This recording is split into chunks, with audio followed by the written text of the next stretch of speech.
There have been a slew of developments with Republican Congressman Matt Gaetz' pressure that he's facing in this federal probe to sex trafficking. But one place where you wouldn't hear about it at all as a news viewer would actually be on Fox News. Gaetz has not been on the network since the widely panned interview he did with Tucker Carlson that Fox called so weird. And by one count, the Gaetz investigation has been mentioned on Fox just 7 times. Here's why that's particularly striking. Gaetz is well known to their audience. It's newsworthy to hear about developments of someone who's well known in the news. In fact, Gaetz even rose to prominence primarily because of those many, many appearances you see on the screen on Fox News. Since August 2017, he's appeared a whopping 313 times, and out of those, 121 were on Hannity. I mean, that means he's on there all the time. And Hannity went further. This is something that almost no one does in media, including even, in fairness, most people who work for Fox News. Hannity went out and actively electorally campaigned for Gaetz, which is not the kind of thing anchors or journalists do. This was at a 2018 rally in Florida where the two men praised each other profusely. I got to thank Sean Hannity. Sean Hannity gives me a platform almost every night to get out there and tell it like it is. And I thank him for that. It's this young Mickey Mantle over here. And it's your next governor over there. They are the ones fighting the hardest for the president. And I'm very thankful to both of you for what you do every day, which is why it's an honor to share the stage with both of you.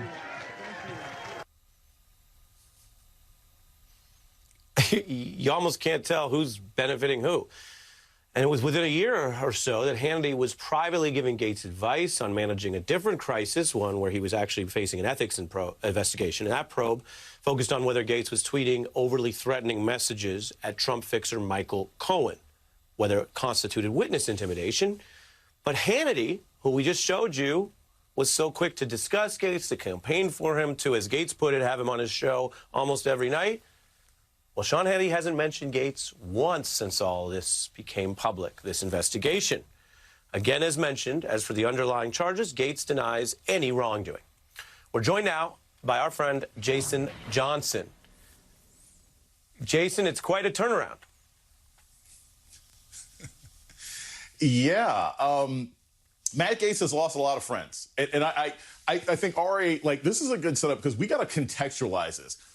It started with Matt Gaetz losing all of his friends in the Republican Party, which is what makes him even less popular on Fox, right? Like the Republicans who came forward and defended Jim Jordan after his sex scandal, none of those people have come forward for him.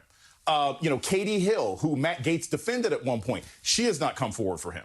We just heard earlier today that Joel Greenberg, his potentially partner in crime, is now working with the feds. Like, look, if Gaetz isn't careful, he's going to wind up buried next to someone else, right? Because he's going to get in trouble for this because too many people don't like him and he no longer has a megaphone to cover it up anymore.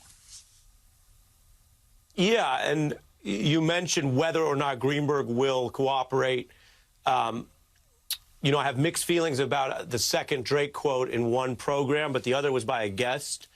So, seeing what you do for fame, what would you do for freedom? And that's one thing facing the Greenberg situation without reporting yet on whether or not he cooperates. With regard to the strange relationship with Hannity, I want to just put up for viewers another thing that came to light with how tightly they just see themselves as on a team, at least until the probe became public. Hannity giving Gaetz this private advice over text, pull it down and say what you said, it'll pass, about this tweet about Cohen that was potentially witness intimidation. And then Gaetz just asking straight up, how long should I lay low? And Hannity says, just a while, right. Maybe send a note to Michael privately. I mean, this is quite a level of detail of two people who admit to be teammates. And yet what Gaetz seems to be learning the hard way, Jason, is that Hannity, like Trump, is gone the moment the heat arrives.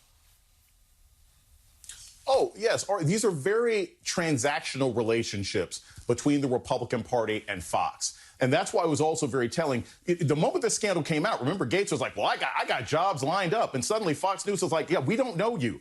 We haven't talked to you. We haven't had any formal conversations.